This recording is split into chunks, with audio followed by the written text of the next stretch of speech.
दोस्तों, जब शिक्षा बिकने लगे तो देश का भविष्य गिरवी हो जाता है। भारत वो देश जहाँ कभी नालंदा जलने पर सभ्यता रोई थी, जहाँ तक्षशिला में दुनिया पढ़ने आती थी, जहाँ गुरु को भगवान से ऊपर माना गया। लेकिन आज उसी देश में परीक्षा शुरू होने से पहले ही प्रश्न पत्र टेलीग्राम पर बिक रहा है। इतिहास गवाह है, जिस समाज ने शिक्षा खो दी उसने भविष्य खो दिया। जिस देश में शिक्षा पर माफिया कब्जा कर ले, वहाँ लोकतंत्र धीरे धीरे भीड़ तंत्र बन जाता है। नीट सिर्फ एक परीक्षा नहीं है, ये करोड़ों गरीब परिवारों की उम्मीद है। एक किसान का सपना है, एक रिक्शे वाले की जिद है, एक माँ की अधूरी जिंदगी का सहारा है।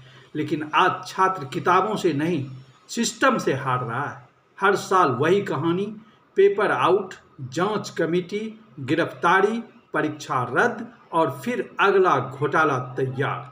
सवाल है, क्या सरकार सच में इतनी कमजोर है या फिर शिक्षा माफिया सरकार से भी ज़्यादा ताकतवर हो चुका है? और सच बोलिए, जिस देश में नेता बनने के लिए किसी डिग्री, किसी परीक्षा, किसी योग्यता की जरूरत नहीं, वह सत्ता में बैठे लोग अच्छी शिक्षा की कीमत समझेंगे भी कैसे?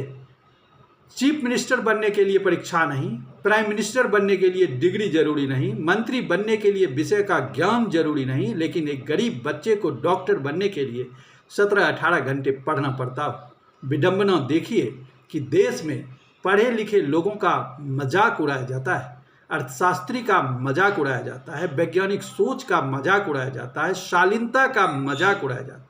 क्यों? क्योंकि शिक्षित नागरिक सवाल पूछता है, और सवाल सत्ता को ही सबसे ज़्यादा परेशान करता है। एक अनपढ़ या कम पढ़ा नेता जब किसी विद्वान व्यक्ति को देखता है तो कई बार उसके भीतर हीन भावना और कुंठा पैदा होती है। तभी इस देश में कभी नेहरू का मजाक बनाया जाता है, कभी मनमोहन सिंह जैसे अर्थशास्त्री को मजाक का विषय बना दिया जाता है, हंसी उड़ाई जाती है। क्योंकि पढ़ाई और गंभीर सोच भीड़ को नहीं, समाज को मजबूत करती है। और दूसरी तरफ जो छात्र रात रात भर जाग कर पढ़ रहा है, उसे सिस्टम क्या दे रहा है? लीक हुआ पेपर, रद्द हुई परीक्षा और मानसिक तनाव। आज भारत का युवा सिर्फ बेरोजगारी से परेशान नहीं है, वे अन्याय से टूटा हुआ है। उसे लगता है मेहनत से ज़्यादा कीमत जुगाड़ और पैसे की हो गई है। अगर यही चलता रहा तो भविष्य बहुत खतरनाक होगा। कल डॉक्टर वो बनेगा जिसने पेपर खरीदा होगा, इंजीनियर वो बनेगा जिसने सिस्टम को खरीदा होगा, और ईमानदार छात्र वो या तो डिप्रेशन में जाएगा या देश छोड़ देगा। फिर मत पूछिएगा कि भारत से टैलेंट बाहर क्यों भाग रहा है।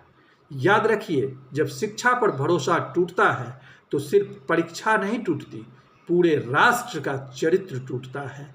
नालंदा को एक बार आग से जलाया गया था, आज भारत की शिक्षा व्यवस्था अंदर से जल रही है। और सबसे खतरनाक बात, धुआं सबको दिख रहा है लेकिन बुझाने वाला कोई नहीं है। धन्यवाद। Thank you.